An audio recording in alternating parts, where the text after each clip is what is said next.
أعوذ بالله السميع العليم من الشيطان الرجيم.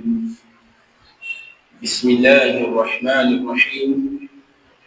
الحمد لله نحمده ونستعينه ونستغفره ونعوذ بالله من شرور أنفسنا ومن سيئات أعمالنا.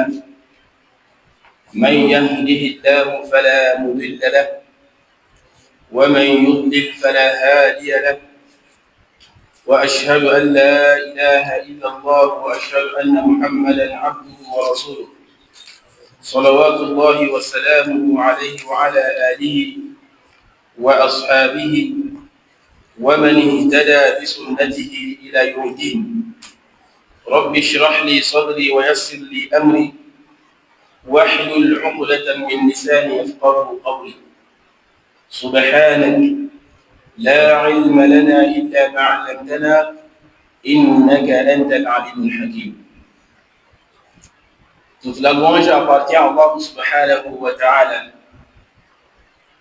maître de toutes circonstances.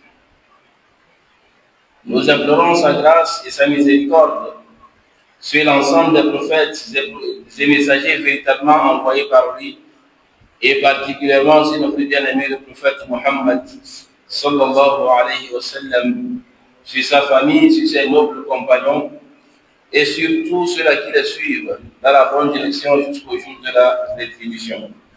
Allah subhanahu wa ta'ala nous compte parmi eux. Par la grâce d'Allah subhanahu wa ta'ala et par sa permission, nous sommes encore aujourd'hui au dimanche et nous allons poursuivre notre programme sur le livre de Durus al-Muhimma li'amat al-Umma, les leçons importantes pour toute la communauté du grand chef Abdul Aziz bin Baz. Le cours précédent, nous avons débuté les piliers de la foi, Arkan al-Iman. Et nous avons vu que les piliers de la foi sont au nombre de 6. Et la preuve de ces piliers, c'est le hadith qu'on appelle hadith Jibril, où il est rapporté que Jibril alayhi salatu wa salam, il est venu voir le prophète sallallahu alayhi wa sallam qui était assis avec ses compagnons, et il est venu lui poser des questions par rapport à l'islam. Et donc, à travers ces questions, eh bien, les compagnons, ils sont étonnés. Et le prophète sallallahu alayhi wa sallam les a dit que vous voyez cet homme qui est venu me poser des questions, en réalité c'est Jibril alayhi salatu wa salam, il est venu pour vous apprendre votre religion. Donc à travers ces questions et les réponses du prophète sallallahu alayhi wa sallam, eh bien, il veut donner un enseignement aux compagnons. Donc le cours s'est passé comme quoi? Comme un dialogue, pour que les compagnons puissent comprendre. Et c'est là que Jibril alayhi salatu wa salam, il a posé des questions sur la foi, qu'est-ce que c'est que la foi. Et le prophète sallallahu alayhi wa sallam, il a cité ces piliers de la foi. Donc nous avons vu le premier pilier qui est an tu'minu billah, la croyance en Allah subhanahu wa ta'ala. Le second pilier, la croyance aux anges. Troisième pilier, la croyance aux livres révélés par Allah subhanahu wa ta'ala. Et nous avons vu aussi quatrième pilier qui est la croyance aux prophètes et messagers d'Allah subhanahu wa ta'ala. Pourquoi est-ce que nous étudions cela? Parce que Allah subhanahu wa ta'ala, il a envoyé les prophètes pour il vient nous enseigner la manière dont nous devons comprendre sa religion et la manière dont nous devons croire en lui. Pour mettre la différence entre notre croyance et la croyance des païens. Parce que si on dit Dieu, si on met plusieurs personnes ensemble et on dit Dieu, eh bien, ces personnes n'auront pas la même notion de Dieu. Au moment où toi, tu penses à Allah, quelqu'un d'autre lui passe à Isa. Quelqu'un d'autre lui y pense à je ne sais pas quoi, à un arbre, à un fétiche, au feu. Chacun a sa manière de comprendre Dieu. D'autres disent que Dieu c'est la nature. Dieu c'est la nature. Et donc toi le musulman tu dois comprendre que non. Quand on dit Dieu, comment toi tu dois définir Dieu? Dieu ce n'est pas la nature, mais la nature est une preuve de Dieu. La nature est une preuve de l'existence de Dieu. Nous-mêmes, notre existence est une preuve de l'existence de Dieu. Donc c'est comme ça que nous devons comprendre les choses. C'est pour cela que le prophète sallallahu alayhi wa sallam il a dit la recherche du savoir, la recherche de la connaissance est une obligation sur chaque musulman. C'est-à-dire que tu dois chercher la connaissance à comprendre ta religion. Comme Allah subhanahu wa ta'ala a dit ta'arifuni qabla an ta'buduni. Connaissez-moi avant de m'adorer. Donc ça c'est une invitation à la recherche de la connaissance. Dieu nous a créés et nous a dit de l'adorer. Donc le cœur que Dieu t'a donné là, qui pompe ton sang à chaque seconde, dans lequel se trouve ton âme, eh bien Allah subhanahu wa ta'ala ne veut pas que tu mettes quelque chose, une fausse croyance dans ton cœur. Il veut que la croyance que tu dois mettre dans ton cœur, là, ça soit pure. Et donc nous avons vu que quoi? Même la croyance aux anges n'est pas la même chez tout le monde. Quand l'islam parle des malaïkas, il y a la manière dont nous comprenons l'existence des malaïkas. Mais d'autres personnes, eux, ils adorent les malaïkas. Ils adorent les anges. Jusqu'à ils ont même des anges protecteurs, des anges gardiens, des anges quoi? Ils ont même des saints anges parmi les anges. Saint ange Gabriel, Saint ange Michel, Saint ange quoi? Eux, ils ont pris les anges, les créatures de Dieu pour faire une adoration. Et ils ont pris d'autres, certaines religions ont pris d'autres prophètes pour Dieu. L'adoration qu'ils devaient rendre, le culte qu'ils devaient rendre à Dieu, ils l'ont donné à qui? Aux prophètes. Pourquoi? Parce que ces prophètes-là ont accompli des miracles. Alors que les miracles de ces prophètes est une preuve qu'ils sont vraiment des prophètes. C'est une preuve pour prouver que ce qu'ils sont en train de dire là, ils ne le disent pas par leur propre opinion, mais c'est une révélation qu'ils ont reçue auprès d'Allah subhanahu wa ta'ala. Donc les preuves sont une confirmation de la prophétie. En réalité. C'est pour cela qu'il est important que chaque musulman puisse comprendre. Tu ne dois pas croire n'importe comment. Il faut croire à la manière dont Allah subhanahu wa ta'ala veut que tu crois. Et pour bien comprendre, il faut se référer au Coran et à la Sunna du prophète sallallahu alayhi wa sallam. En réalité, chaque musulman doit chercher à apprendre 3 sciences obligatoires. Le professeur sallam a dit quoi? La recherche du savoir est obligatoire sur chaque musulman. Mais nous tous, nous ne pouvons pas maîtriser toutes les sciences. Nous tous ne pouvons pas maîtriser toutes les sciences. C'est comme à l'école, quelqu'un est plus fort en mathématiques, quelqu'un est plus fort en littérature, c'est comme ça aussi l'islam.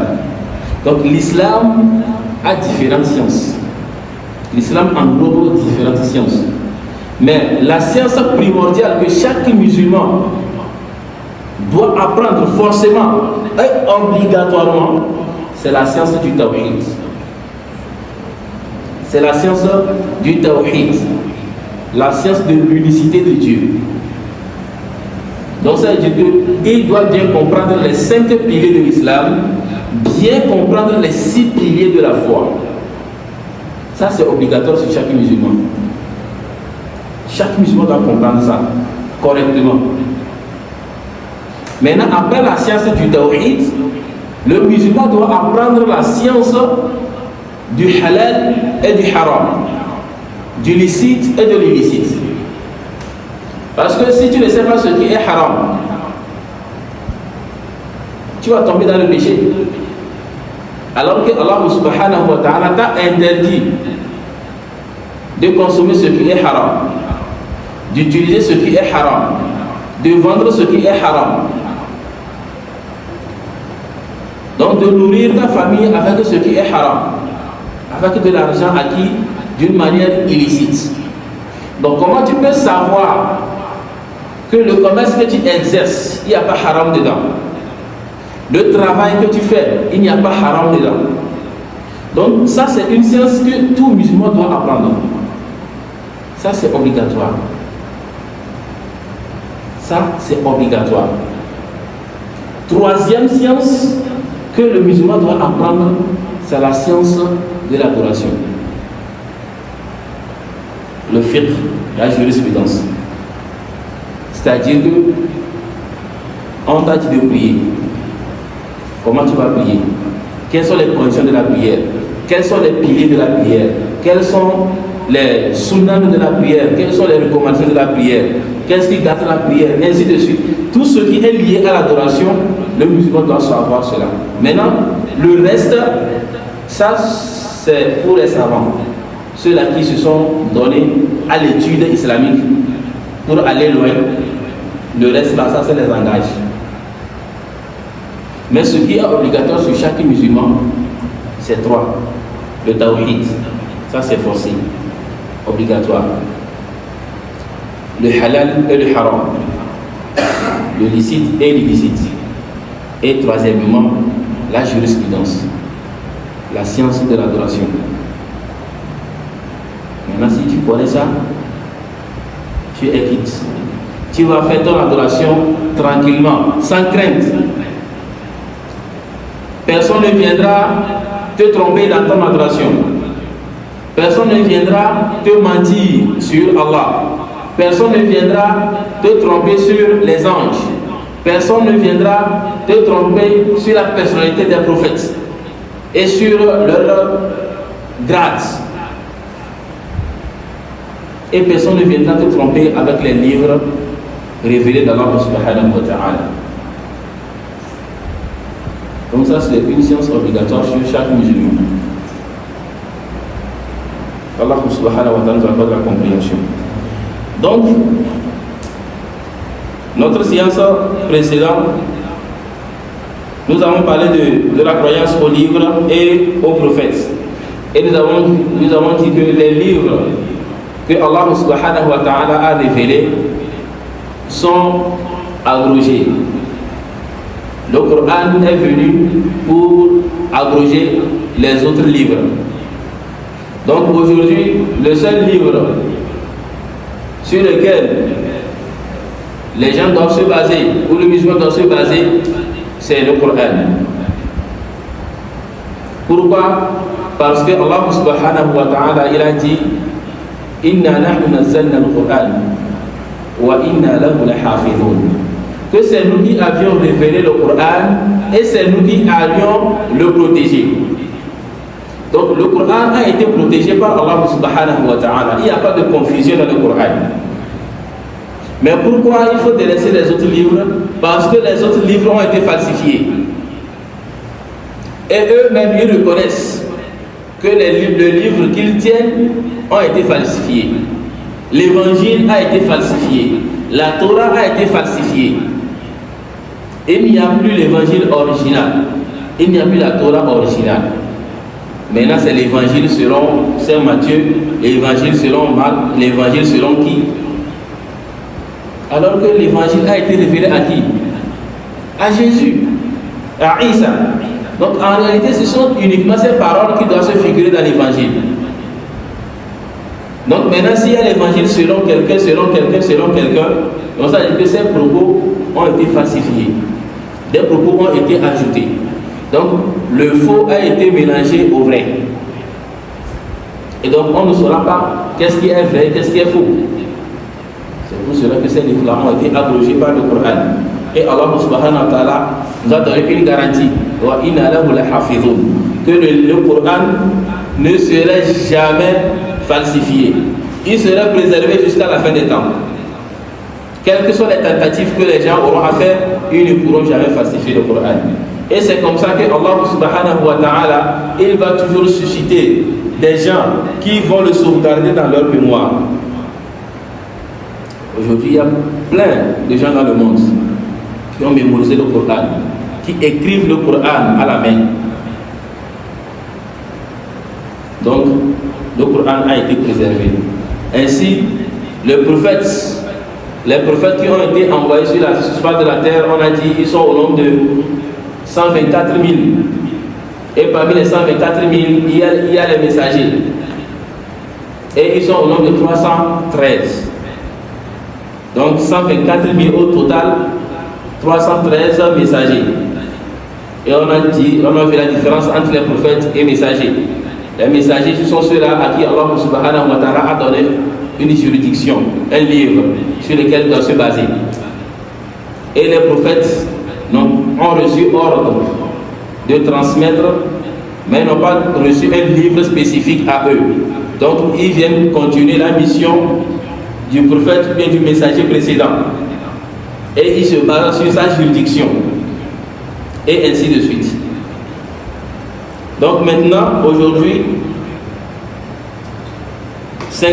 on va aller sur le 5e pilier. Donc, Antu'minu bil yawmil akhir. Donc la croyance au jour de la résurrection, au jour dernier. La croyance au jour dernier englobe d'abord ce qui va se passer dans la tombe. Ce qui va se passer dans la tombe. Ça englobe ce qui va se passer au jour de la résurrection. Et au jour de la résurrection, il y a plusieurs événements. Il y aura plusieurs événements dont le prophète sallallahu alayhi wa sallam nous a transmis. Donc, après la mort, ce n'est pas fini. Il y a quoi? Il y a la résurrection. Ce n'est pas comme certains ignorants pensent que non, on vit, on meurt et c'est fini. Non, ce n'est pas comme ça. Ce n'est pas comme ça. Quand on meurt, c'est que le corps lui peut être pourri, mais l'âme qui a quitté ton corps va continuer à vivre. Et c'est l'âme qui quitte le corps. Donc ton âme serait dans le barzakh. Lorsque l'âme quitte le corps, ça reste dans le barzakh. Le barzakh, c'est le monde intermédiaire entre notre monde physique et le monde immatériel. Donc c'est là-bas que les âmes restent. Et donc, ceux-là qui ont accompli des bonnes œuvres, eh bien, Allah subhanahu wa ta'ala va préserver leur âme en un lieu tranquille et apaisant. Et ceux-là qui ont commis des turpitudes, Allah subhanahu wa ta'ala va mettre leur âme aussi dans un lieu qui les convient. C'est pour cela que le prophète sallallahu alayhi wa sallam, quand il a fait Isra wal Mi'raj, quand il a fait l'ascension, il y a plusieurs hadiths qui ont été rapportés. Le prophète sallallahu alayhi wa sallam, au cours de son voyage, il a vu beaucoup de choses. Il a vu dans l'enfer, il a vu l'enfer. Et il a vu les fornicateurs et les fornicatrices. la manière dont on les châtie. Il a vu les calomniateurs, ceux-là qui calomnient sur les gens, ils parlent mal des gens, ils mentent sur les gens, ils salissent le nom et la dignité des gens, la manière dont ils sont châtiés. Ceux-là qui délaissent la prière, la manière dont ils sont châtiés. Le prophète sallallahu alayhi wa sallam a vu tout cela dans l'enfer quand il a fait l'ascension. Maintenant, quelqu'un va dire, mais comment il a vu ça alors que on dit que c'est à la fin du monde que Dieu va juger tout le monde? On dit oui, c'est leurs âmes qui sont châtiées. C'est leurs âmes qui sont châtiées. Donc ceci nous montre que quoi? Il y a un châtiment dans la tombe.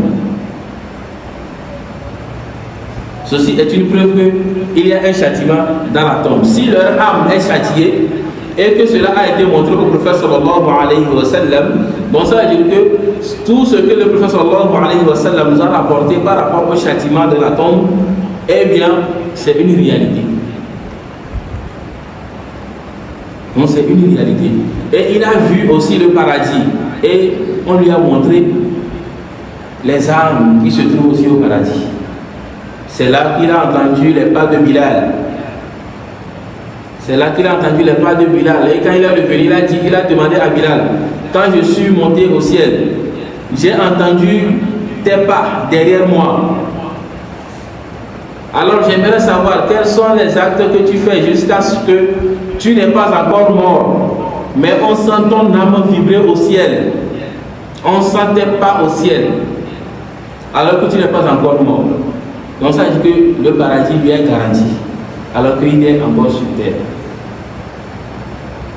Donc, ça dit qu'au jour de la résurrection, tout ce que Allah subhanahu wa ta'ala nous a dit, c'est une réalité. Et il y a un seul verset que nous pouvons réciter qui nous montre clairement que, en réalité, après cette vie-là, il y a aussi une autre vie. Parce que beaucoup de gens ont nié l'existence d'une vie après la mort. Alors que c'est après la mort même que la vie commence. Parce que cette vie, elle est temporaire. Alors qu'après la mort, la vie qui va commencer là-bas, c'est éternel. Khalidina fiha abada. C'est que là-bas, là, si tu rentres en enfer, c'est pour toujours. Et quand tu rentres aussi au paradis, c'est pour toujours. Même si tu viens dans ce bas monde, c'est que tu vas quitter ce bas monde. C'est pour cela que Allah subhanahu wa ta'ala, dans Surat al-Mu'minun, la Surat 23, Allah subhanahu wa ta'ala, et nous rappelle notre origine. Il nous rappelle notre origine. Et en même temps, il nous rappelle notre réalité et notre faiblesse en tant qu'être humain. Et en même temps, il nous rappelle quoi? Notre finalité. Si tu es un être humain, eh bien Allah subhanahu wa ta'ala te rappelle ta réalité, ton origine et ta finalité. Et il y a plusieurs versets dans le Saint-Coran qui nous parlent du jour de la résurrection. Mais nous allons juste prendre le verset de Surat al-Mu'minun, où Allah subhanahu wa ta'ala il nous dit وَلَقَدْ خَلَقْنَا الْإِنسَانَ مِنْ سُلَالَةٍ مِنْ طِينٍ ثُمَّ جَعَلْنَاهُ نُطْفَةً فِي قَرَارٍ مَكِينٍ. Allah subhanahu wa ta'ala il dit, en réalité, nous avons certes créé l'homme d'un extrait d'argile. Donc ça c'est l'origine de l'être humain. Nous avons certes créé l'homme d'un extrait d'argile. Donc c'est par l'argile que Allah a créé quoi? Notre père Adam. Ça c'est notre origine. Puis nous en fîmes une goutte de sperme dans un reposoir solide. Donc la première création c'était par l'argile. La deuxième manière dont Allah subhanahu wa ta'ala a multiplié l'être humain, c'est par quoi? C'est par une goutte de sperme. Donc ça c'est la deuxième façon que Allah subhanahu wa ta'ala a créé l'être humain. Il dit, puis nous en fîmes une goutte de sperme dans un reposoir solide. Donc pour que tu sois aujourd'hui ce que tu es, c'est que rappelle-toi que tu étais une goutte de sperme, inerte. dans un reposoir d'une femme.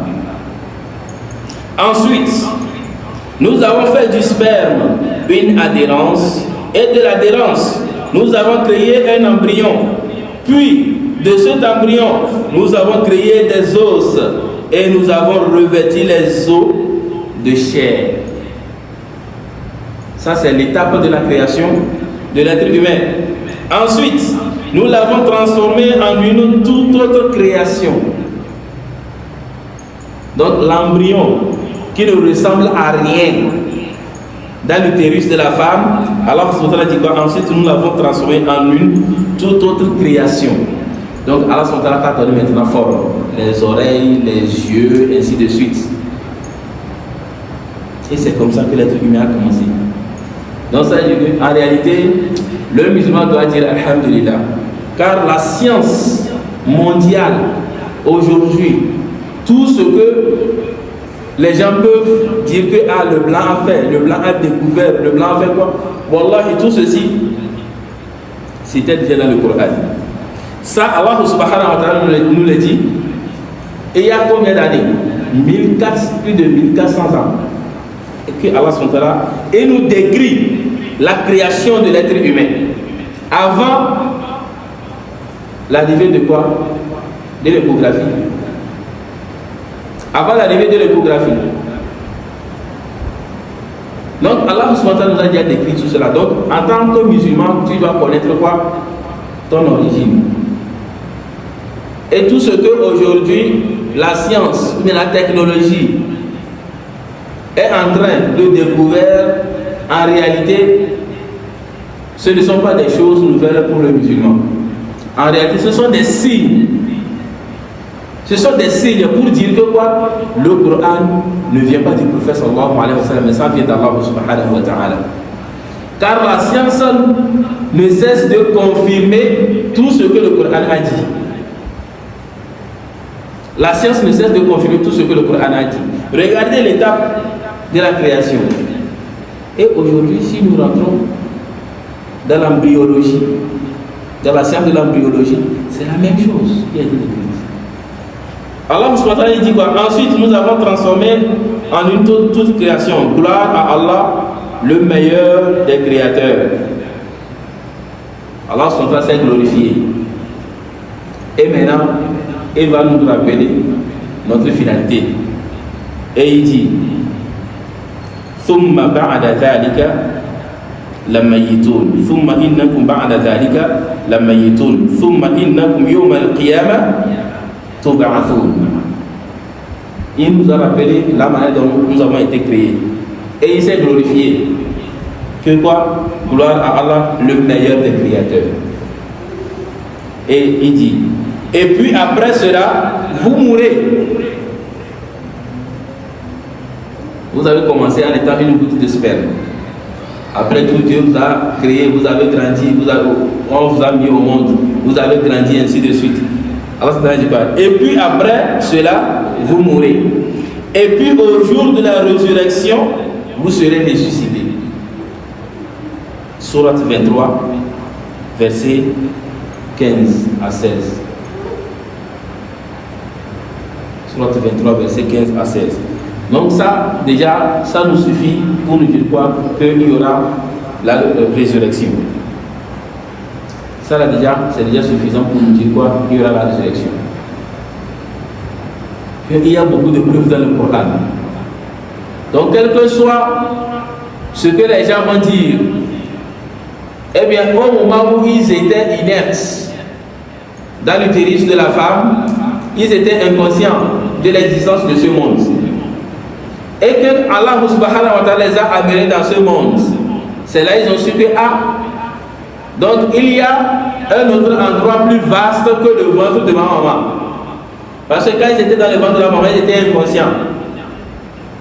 Et même si on lui donnait une conscience, il va trouver que bon, en fait c'est l'endroit le plus agréable au monde.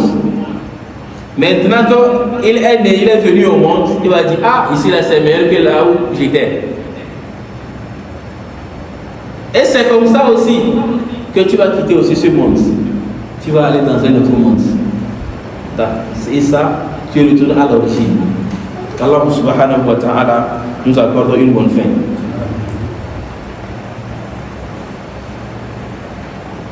Le dernier pilier, sixième pilier, c'est le fait de croire au destin, qu'il soit favorable ou défavorable. Tout ceci vient d'Allah subhanahu wa ta'ala. Et la croyance au destin aussi, beaucoup de gens se sont trompés, même les musulmans, ils se sont trompés par rapport au destin. Quand on dit le destin, c'est la volonté d'Allah subhanahu wa ta'ala. Le destin, c'est la volonté d'Allah subhanahu wa ta'ala. C'est-à-dire que le destin, c'est ce que Allah subhanahu wa ta'ala, il a voulu que ça soit. C'est le kun fayakun d'Allah subhanahu wa ta'ala. C'est la décision, le décret d'Allah subhanahu wa ta'ala. Maintenant, comment comprendre ce décret d'Allah subhanahu wa ta'ala? Parce qu'à chaque fois, quand quelqu'un fait quelque chose, on dit ah, c'est le destin. C'est ce que Dieu a voulu. C'est vrai, c'est ce que Dieu a voulu. Mais, à quel moment il faut dire c'est ce que Dieu a voulu? Parce que tout ce que nous faisons, c'est le destin. Tout ce qui nous arrive, c'est le destin. Mais, est-ce que c'est seulement le destin qui agit sur nous, ou bien nous aussi, nous avons notre libre arbitre qui contribue? Parce que si nous disons que tout ce que nous faisons, c'est ce que Dieu a voulu, donc ça veut dire que nous n'avons pas de libre arbitre. Nous n'avons pas de volonté. C'est-à-dire que nous ne décidons pas de nous-mêmes. Et là, ce sera aussi une erreur. Parce que Dieu nous a donné une volonté, le libre arbitre. Nous réfléchissons, nous prenons des décisions. Donc, on ne peut pas dire que tout ce que nous faisons, c'est ce que Dieu a voulu. Non. Il y a ce que Dieu a voulu, mais tu n'as pas de responsabilité. Alors, pour ne pas trop compliquer les choses, je vais expliquer ça simplement terre à terre. Comme le temps aussi est en train de nous talonner, nous avons voulu terminer ce chapitre et comme ça, les séances prochaines, on va commencer par parler du Ramadan. Comme le Ramadan est en train de rentrer, donc on finit avec les 6 piliers là. Et on va parler du Ramadan et Inch'Allah, après le Ramadan, on va continuer sur les autres chapitres, Inch'Allah. Donc, nous disons quoi? Le destin, c'est ce que Allah subhanahu wa ta'ala a décidé. Mais le destin se joue de 3 façons. Il y a le destin qui se produit en nous. Le destin qui se produit sur nous et le destin qui se produit de nous. Il faut bien comprendre. Je suis en train de simplifier les choses. Le destin qui se produit en nous, le destin qui se produit sur nous et le destin qui se produit de nous. Les 2 premiers, ça, nous n'avons aucune force. Nous n'avons aucune force sur ça. Ça, c'est la volonté de Dieu. Ça dit, nous ne pouvons rien changer sur ça. Le destin qui se produit en nous et sur nous, ça, nous ne pouvons rien. C'est Allah subhanahu wa ta'ala qui s'en charge. Maintenant, le destin qui se produit de nous, ça, c'est notre volonté. C'est là où il y a notre libre arbitre. Et ça aussi, c'est parce que Allah a voulu que nous ayons le libre arbitre. Que nous l'avons. Vous savez si vous comprenez? C'est parce que Dieu a voulu que nous ayons le libre arbitre. Par exemple, les anges n'ont pas de libre arbitre. La ya'asuna Allah ma amarahum wa yaf'aluna ma yu'marun. Les anges n'ont pas de libre arbitre. Les animaux n'ont pas de volonté. Ils agissent par réflexe, par instinct. Maintenant, nous les êtres humains, Allah subhanahu wa ta'ala nous a donné quoi? L'instinct et le libre arbitre. Et maintenant, il y a le destin, le bon vouloir de Dieu qui se produit. Le destin qui se produit en nous, c'est tout ce que Allah subhanahu wa ta'ala a mis en nous. Par exemple, notre cœur fonctionne. Selon la science, notre cœur bat 70 fois par seconde, n'est-ce pas? 70 fois par seconde. Est-ce que c'est de notre volonté? Est-ce que quelqu'un peut changer quelque chose en ça? Nul ne peut changer le battement du cœur. Personne ne peut modifier le rythme du battement du cœur. C'est ce que Allah a décidé, 70 fois par seconde. La science ne peut rien faire. Personne ne peut changer ça. Personne ne peut augmenter ça. Personne ne peut diminuer ça. Si c'est comme ça. Et si le cœur veut s'arrêter net, ça s'arrête. Et personne ne peut rien. Donc le fonctionnement du cœur, ça ne dépend de personne. Ça dépend de qui? D'Allah. Ça c'est la volonté d'Allah. Ça c'est le destin. Quand tu manges, la transformation de la nourriture dans ton ventre, la manière dont la nourriture se transforme, la machine que Dieu a mis dans notre organisme, ça transforme la nourriture, ça filtre l'eau, les vitamines, ça va dans le sang, l'eau, ça va dans d'autres endroits, ainsi de suite. Personne ne peut agir sur ça. Ça, c'est ce que Dieu a créé. Personne ne peut modifier ça. Ça, c'est le destin qui se produit en nous, ça. Personne ne peut modifier ça. Quand tu manges, ça doit sortir comme déchet. Tu dois aller au WC. Personne ne peut modifier ça. L'air que tu respires l'air et tes poumons filtrent. Ça rejette le dioxyde de carbone et l'oxygène reste. Et ça nourrit le sang. Tout ça, c'est la volonté de Dieu. Personne ne peut modifier ça. Ça, c'est le destin qui se produit en nous. Maintenant, il y a le destin qui se produit sur nous. Le teint de ma peau, je ne l'ai pas choisi. Est-ce que quelqu'un a choisi d'être noir? Est-ce que quelqu'un a choisi d'être blanc? Est-ce que quelqu'un a choisi d'être asiatique? Est-ce que quelqu'un a choisi d'être gros? Est-ce que quelqu'un a choisi d'être élancé? Est-ce que quelqu'un a choisi d'être cool? Ça, c'est la volonté de Dieu. Personne ne peut rien changer. Ça se produit sur nous. Ça se produit sur nous. Ça, c'est Allah qui a voulu ça. Personne ne peut rien changer sur ça. Donc, ce destin-là, ça se produit sur nous. Ça, c'est à l'extérieur, ça. Donc, ça, tu ne peux rien changer. Tu peux tout faire. Tu es mince, tu es né mince, tu vas rester mince. À moins qu'une maladie vienne modifier ton organisme. Et tout ça, c'est la volonté de Dieu. Le corps tombe malade, c'est la volonté de Dieu. C'est pas toi qui veux de tomber malade. C'est que ça vient. Et ça fait partie des épreuves de Dieu. Et ça aussi, c'est le destin. La maladie aussi, c'est le destin. La bonne santé aussi, c'est le destin. Tout le monde veut rester en bonne santé. Mais si la maladie vient, tu peux quoi? Tu ne peux pas éviter la maladie. Et ça vient, ça ne te prévient pas. Ça se produit sur toi. Ça, c'est la volonté de Dieu. Ça, c'est le destin. La richesse, la pauvreté, c'est le destin de Dieu. Tu vas travailler. Travailler, travailler. Ce que Allah veut que tu gagnes, c'est ça que tu vas gagner. Tu ne peux rien changer. Tu es plus intelligent que quelqu'un. Vous allez faire le même travail. Vous allez faire le même commerce. Mais lui va gagner plus que toi. Ça veut dire que les conséquences de tes actes, ce n'est pas toi qui le choisis, mais c'est Dieu qui le produit. Est-ce que vous voyez? Les conséquences de nos actes là, c'est nous qui produisons les actes. Mais le fait, c'est Dieu qui le produit. Tout le monde veut être riche. Nous tous ici, on veut conduire des belles voitures. Mais est-ce que nous avons les moyens de nous offrir ces voitures-là? Parce que quoi? Ton travail que tu fais ne te permet pas de t'offrir ce que tu veux. Parce que ce n'est pas de ta volonté. Tu travailles. C'est ta volonté de travailler. Tu es obligé de travailler. Mais ce que tu vas gagner ne dépend pas de toi. C'est ce que Dieu a écrit. Que par jour tu auras, c'est ça que tu auras. Ton intelligence ne pourra rien te donner plus que ça. Ça, c'est la volonté de Dieu. Ça, c'est la volonté de Dieu. Est-ce que vous voyez?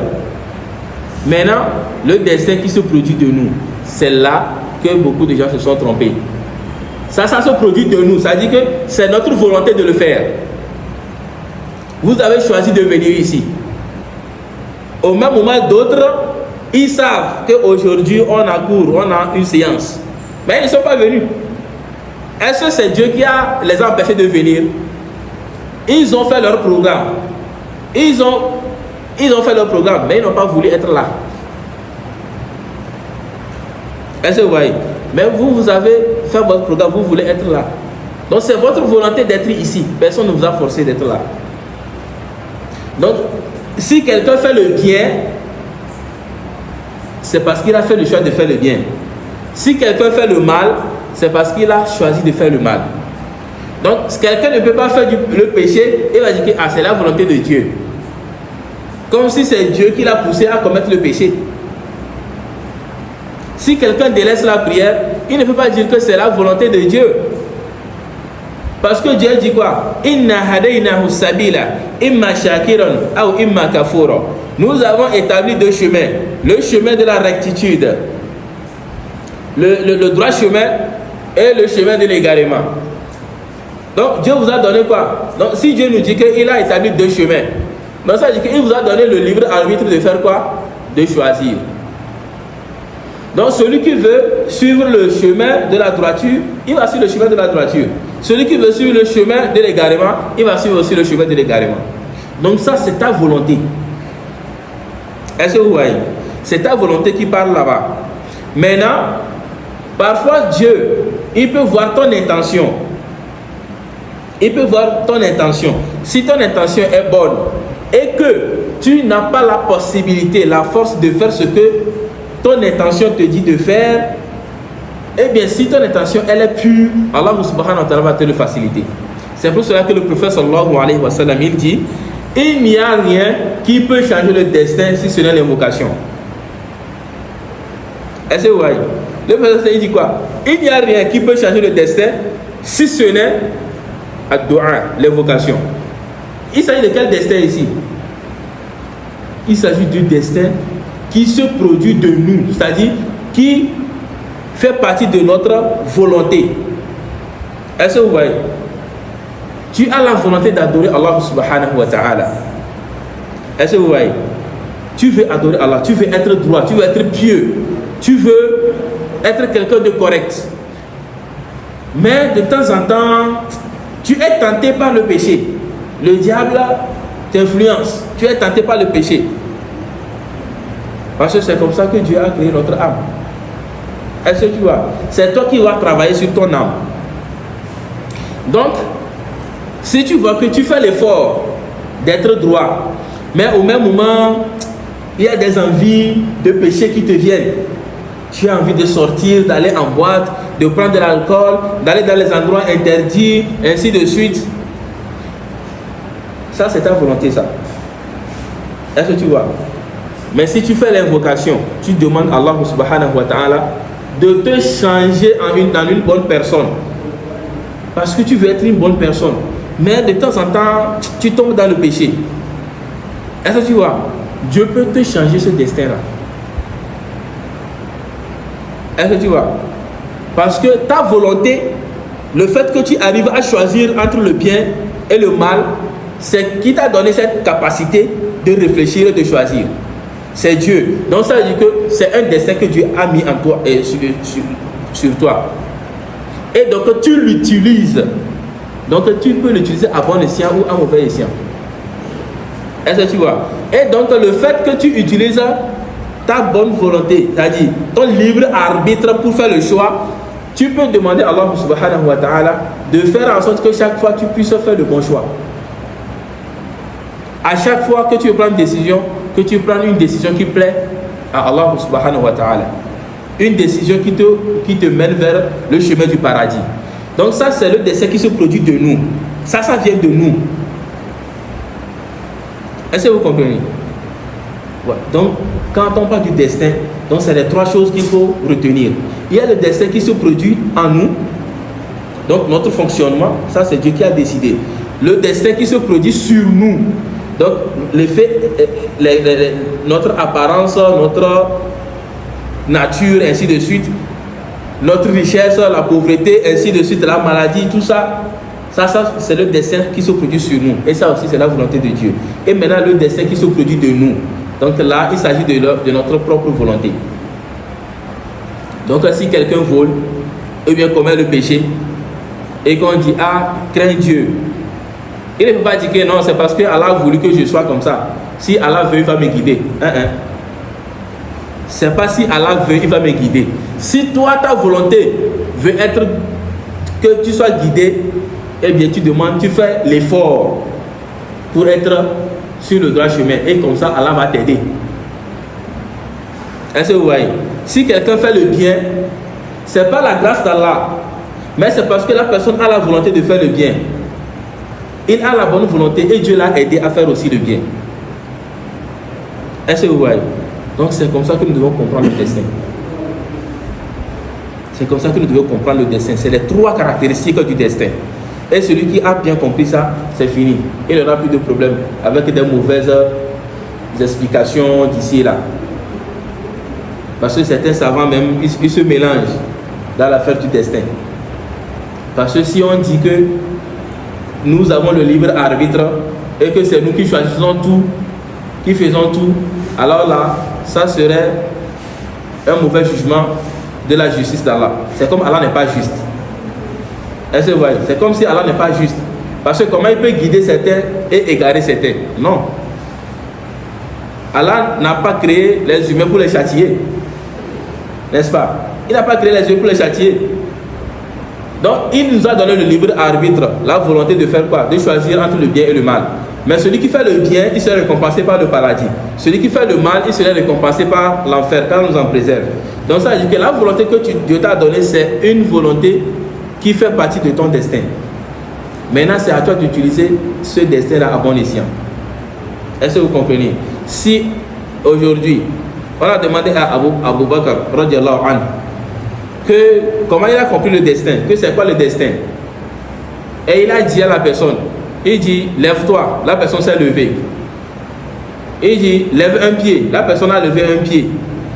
Et il dit voilà, lève le second pied. Il dit c'est impossible, je ne peux pas lever les deux pieds en même temps. Soit je baisse l'autre, il dit voilà, c'est ça le destin. Quand je t'ai dit de te lever, tu as obéi. Tu pourrais me poser la question, pourquoi tu me dis de me lever? N'est-ce pas? Mais tu as choisi de te lever. Parce qu'il a dit, lève-toi, tu t'es levé. Donc tu as choisi de te lever pour voir la suite. N'est-ce pas? Quand je t'ai dit de lever un pied, tu as été en capacité de lever un pied. Parce que Dieu t'a donné cette capacité de le faire. Mais quand j'ai dit de lever le second pied, tu n'as pas pu. Pourquoi? Parce que Dieu n'a pas destiné à ce que toi, l'être humain, tu puisses rester suspendu en l'air comme un oiseau. Est-ce que vous voyez? Le destin que Dieu a mis sur l'oiseau, il peut rester dans les airs comme ça, faire les ailes comme ça en restant sur place. Au même moment, il peut faire comme ça et il bouge. Mais toi, l'être humain, Dieu a décrété à ce que quoi? Tu puisses rester équilibré sur deux pieds. Tu ne peux pas changer ça. Donc ça, c'est un destin qui se produit sur toi. Mais le fait que tu obéis aux ordres, tu veux, tu ne veux pas, tu fais le choix entre le bon et le mauvais, ça c'est la volonté qui vient de toi. Donc ça c'est le destin qui vient de toi. Est-ce que vous voyez? Ali radiallahu anhu, je vais terminer par cela. Ali radiallahu anhu, il est sorti un jour, il est rentré au marché et il a vu un enfant, un jeune homme. Et il a dit, ah jeune homme, je vais rentrer dans la mosquée faire 2 rakats. Tiens mon âne. Tiens mon âne, je vais prier et ressortir et revenir. Quand Ali est rentré à la mosquée, il a fait ses 2 rakats, il est ressorti. Il a vu que son âne était debout, mais il n'y avait plus la corde au cou de l'âne. Et il demande aux gens, le jeune homme à qui j'ai confié mon âne, il est où? Il dit, ah, il est rentré au marché. Il dit, ah, et il a levé la corde au cou de l'âne. Pourtant, je lui ai confié, c'est un dépôt. Alors, Ali lui a suivi, il a suivi. Et quand il a trouvé, il dit, mais jeune homme, je t'ai confié mon âne et tu as levé la corde au cou. Où est la corde? Il dit, ah, je l'ai vendu. Il dit, tu l'as vendu à combien? Il dit, je l'ai vendu à 2 dirhams. Et Ali lui dit, regarde, Dieu a destiné que en ce jour, tu gagneras 2 dirhams. En ce moment précis, tu gagneras 2 dirhams aujourd'hui. Dieu a écrit ça dans ta subsistance, dans ta richesse. Que aujourd'hui là, tu vas gagner 2 dirhams à ce moment-là précis. Mais ta volonté, ça dit tu as été trop précipité. Tu as choisi de l'avoir dans le haram. Est-ce que vous voyez? Dieu a prescrit déjà sa richesse pour lui. Combien il va gagner dans cette journée? Dieu a déjà prescrit ça pour lui. Mais ce n'est pas sa volonté, il a choisi de voler. Est-ce que vous voyez? Et Ali lui dit quoi? Il dit, si ce n'est pas que tu t'es précipité et tu es parti gagner ta subsistance dans le haram, moi-même j'avais fait l'intention qu'en sortant de la mosquée, je vais te donner dirham en service de ce que tu m'as fait, en récompense du service que tu m'as rendu. Mais voilà que tu t'es précipité, tu as voulu me voler. Et tu es parti vendre ce que tu as volé au même prix que moi je voulais te donner. Est-ce que vous voyez? Donc ça veut dire que la richesse, c'est Dieu qui donne. Mais la manière dont tu vas le gagner, ça dépend de toi. Est-ce que vous voyez? La richesse, c'est Dieu qui donne. Mais la manière dont tu vas le gagner, ça dépendra de toi. C'est ta volonté qui va choisir ça. Le travail par lequel tu vas gagner ta subsistance, c'est toi qui le choisis. Mais la finalité serait toujours pareille. Si Dieu a prescrit qu'aujourd'hui, dimanche, tu vas gagner 5 000, et peut-être tu es mécanicien, peut-être en allant au travail, peut-être c'est là-bas que Dieu va te donner les 5 000, et tu as choisi de ne pas aller au travail. Tu as choisi de ne pas aller au travail. Eh bien, par un autre moyen, les 5 000 vont te parvenir. Si tu fais un autre travail, tu vas gagner la même somme. Ça veut dire que ça ne va pas changer quoi. Mais la cause par laquelle tu vas gagner, ça c'est toi qui le fais. Mais l'effet qui met ça, c'est Allah. L'effet, c'est Allah. Est-ce que vous voyez? Donc ceux-là qui disent que non, bon, si quelqu'un est égaré, c'est parce que, bon, Dieu a voulu qu'il soit égaré. Si quelqu'un est droit, bon, s'il est droit, c'est parce que Dieu a voulu qu'il soit droit. Non, Dieu a mis la volonté en nous. Inna hadaynahu sabila imma shakiran ou imma kafura. Donc c'est par ta volonté, Dieu, il met l'effet. Si tu as choisi le mauvais chemin, Dieu met l'effet de l'égarement. Si tu as choisi le bon chemin, Dieu met l'effet de la guidance. Qu'Allah subhanahu wa ta'ala nous accorde la compréhension et qu'Allah subhanahu wa ta'ala nous guide sur le droit chemin. Donc ainsi, nous voilà à la fin du deuxième chapitre, du deuxième leçon qui est les piliers de la foi. Donc Inch'Allah, nous allons nous arrêter sur ce chapitre, sur cette leçon, et les séances prochaines nous allons commencer, nous allons parler du mois de Ramadan. Nous allons parler de la jurisprudence qui est liée au mois de Ramadan, Inch'Allah. Et comme ça, juste après le Ramadan, nous allons continuer avec le livre. Qu'Allah subhanahu wa ta'ala nous accorde la longévité et le peu que nous avons pu faire dans ce livre, qu'Allah subhanahu wa ta'ala fasse que ça nous soit profitable. سبحانك اللهم وبحمدك نشهد أن لا إله إلا أنت نستغفرك ونتوب إليك سبحان ربك رب العزة عما يصفون والسلام على المرسلين والحمد لله رب العالمين.